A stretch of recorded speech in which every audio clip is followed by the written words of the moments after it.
Pour moi, la stabilité, il n'y a rien de mieux. Au moins, t'es sûr, en fait, t'as des appuis, ils sont solides. J'aime pas la routine, j'aime pas le calme, je préfère la tempête. Donc, le changement, c'est bien. La stabilité financière, ça peut être très bien un temps et ça peut vite partir. Tu peux avoir l'argent financièrement, tu vas avoir des meufs, mais c'est des profiteuses. C'est prise de risque après zone de confort.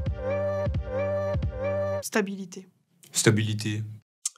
Ah, stabilité. Mais non, mais c'est quoi ces questions? C'est pas possible. Changement. Changement. Changement. Je dirais stabilité. Stabilité. Parce qu'il faut choisir, hein. Changement. Changement. Allez, en règle générale, stabilité quand même. Moi, je suis plus dans la stabilité, mais il me faut quand même des petits changements parfois quand même. J'aime bien savoir où je vais et ne pas être dans l'inconnu. J'aime pas la routine, j'aime pas le calme, je préfère la tempête. Donc, le changement, c'est bien. La tempête, carrément. Ouais. Moi, j'aime bien quand il y a un ouragan dans ma vie, que je sais plus où donner de la tête.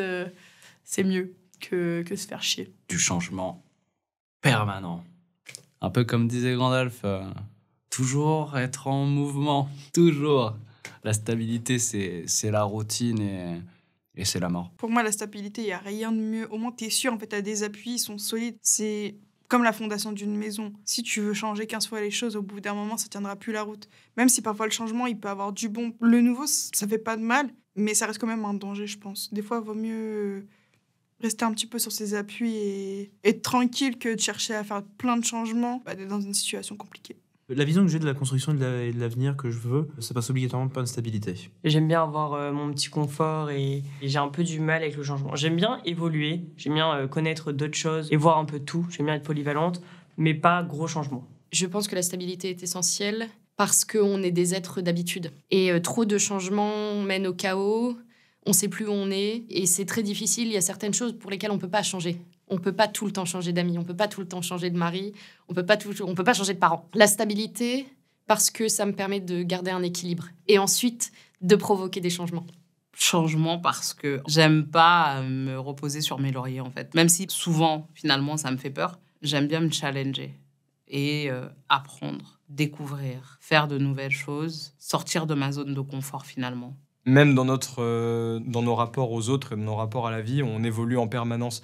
La stabilité, elle se retrouve dans ce changement-là et dans notre façon de nous adapter. Elle n'est pas dans quelque chose qui changera jamais. Je ne vais pas arriver à 25 ans dans une vie qui ne changera pas pendant 35, c'est pas possible. Donc du coup, changement. Changement. Parce que la vie est mouvement. Rien n'est stable, même dans le non-faire. Tout est mouvement. J'aime bien le calme, le taraxi, c'est cool, c'est sympa. J'aime bien le changement aussi, hein, mais changement tranquillement, donc stabilité plus. Amoureuse. Stabilité amoureuse. Amoureuse. Stabilité amoureuse. Financière. Stabilité amoureuse. Stabilité amoureuse, forcément. Stabilité financière. Stabilité amoureuse. Si t'as l'amour, t'as tout qui suit. En ayant une stabilité amoureuse, on est plus solide pour appréhender les problèmes financiers.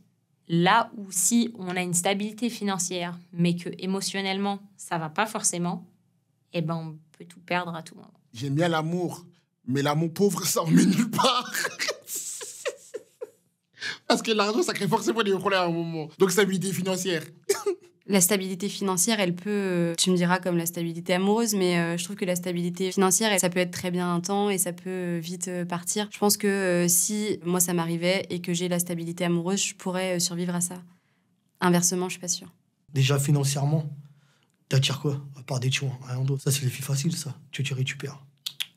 Si t'as rien et t'as l'amour, c'est elle qui t'aide à monter avec toi. Et toi, tu l'aides à monter. Un exemple, McGregor. Il avait rien, il s'entraînait dans une cave. Regarde maintenant. Sa femme qui l'a aidé.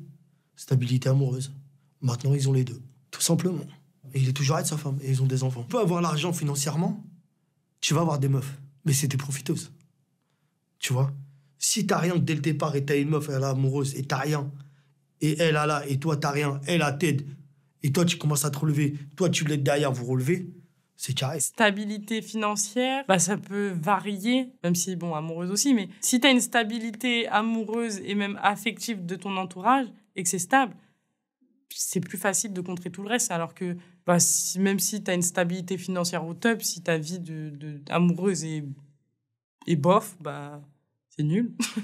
Oui, amoureuse obligatoirement, financière, on s'en fout. Il y a tellement de gens dans le monde qui sont pas qui ont zéro copec et qui sont heureux en amour. Il n'y a pas de lien L'argent est hors de ça. Bah là, on va entraîner l'autre. J'ai toujours eu un peu l'idée d'avoir une stabilité financière pour pouvoir pallier à tout problème et pour tout le monde.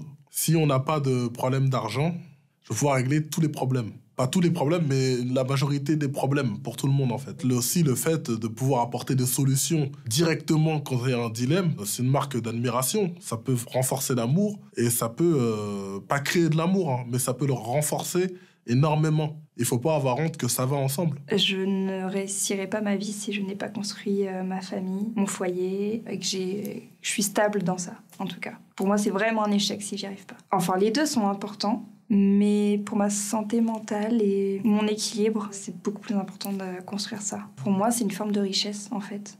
D'avoir sa famille, d'avoir ses enfants, son mari, c'est limite une des plus grandes richesses pour moi, en fait. Je vais dire prise de risque. Prendre des risques. C'est prise de risque à 100%. Prise de risque. Zone de confort. Pour moi, prise de risque. À fond. Pour moi, il y a les deux. Il y a juste un ordre. Prise de risque. Parce que je pense que c'est toujours mieux pour découvrir davantage de choses, même si je suis une personne qui a tendance à plus rester dans sa zone de confort. Mais prise de risque, c'est mieux. Prise de risque à 100%. Parce que je sais que ça paye. Aussi, sur 10 prises de risque, t'en as une qui fonctionne. Peut-être que ça peut derrière t'enchaîner. Combien de personnes, je te prends exemple encore une fois de l'immigration, mais combien de personnes ils ont dû passer 3, 4 fois, 5 fois dépasser les frontières pour vraiment arriver en France. Nous, on appelle ça chez nous les haragas, tu vois. Genre, c'est en mode des gens qui coupent la mer, qui coupent les terres pour venir jusqu'en France. Et c'est une question aussi de motivation. La zone de confort, elle arrive beaucoup plus tard pour moi.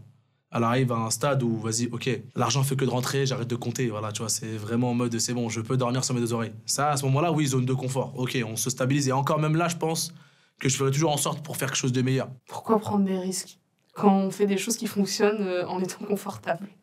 Prise de risque, car si on reste dans le confort, il se passe rien. Le risque est trop important. En fait, le plongeon, c'est un risque, mais le frisson que ça donne, il n'y a rien qui te met plus en vie que la sensation du plongeon. Le piqué de l'instant, il est froid, il est lisse, il est roide, il sert à rien. Il faut risquer depuis la base, il faut tenter des choses. Il faut absolument user sa vitalité, il faut voir le frisson que ça donne que d'oser ou de plonger. Sinon, malheureusement, eh bien, on n'explore qu'une infime partie des possibles de l'existence. J'ai toujours pris des risques. Je pense que si on ne prend pas de risques, on ne peut jamais savoir ce qui se passe. On ne peut jamais arriver à... Il faut toujours prendre de risques pour aller vers l'autre, pour faire des tas de choses.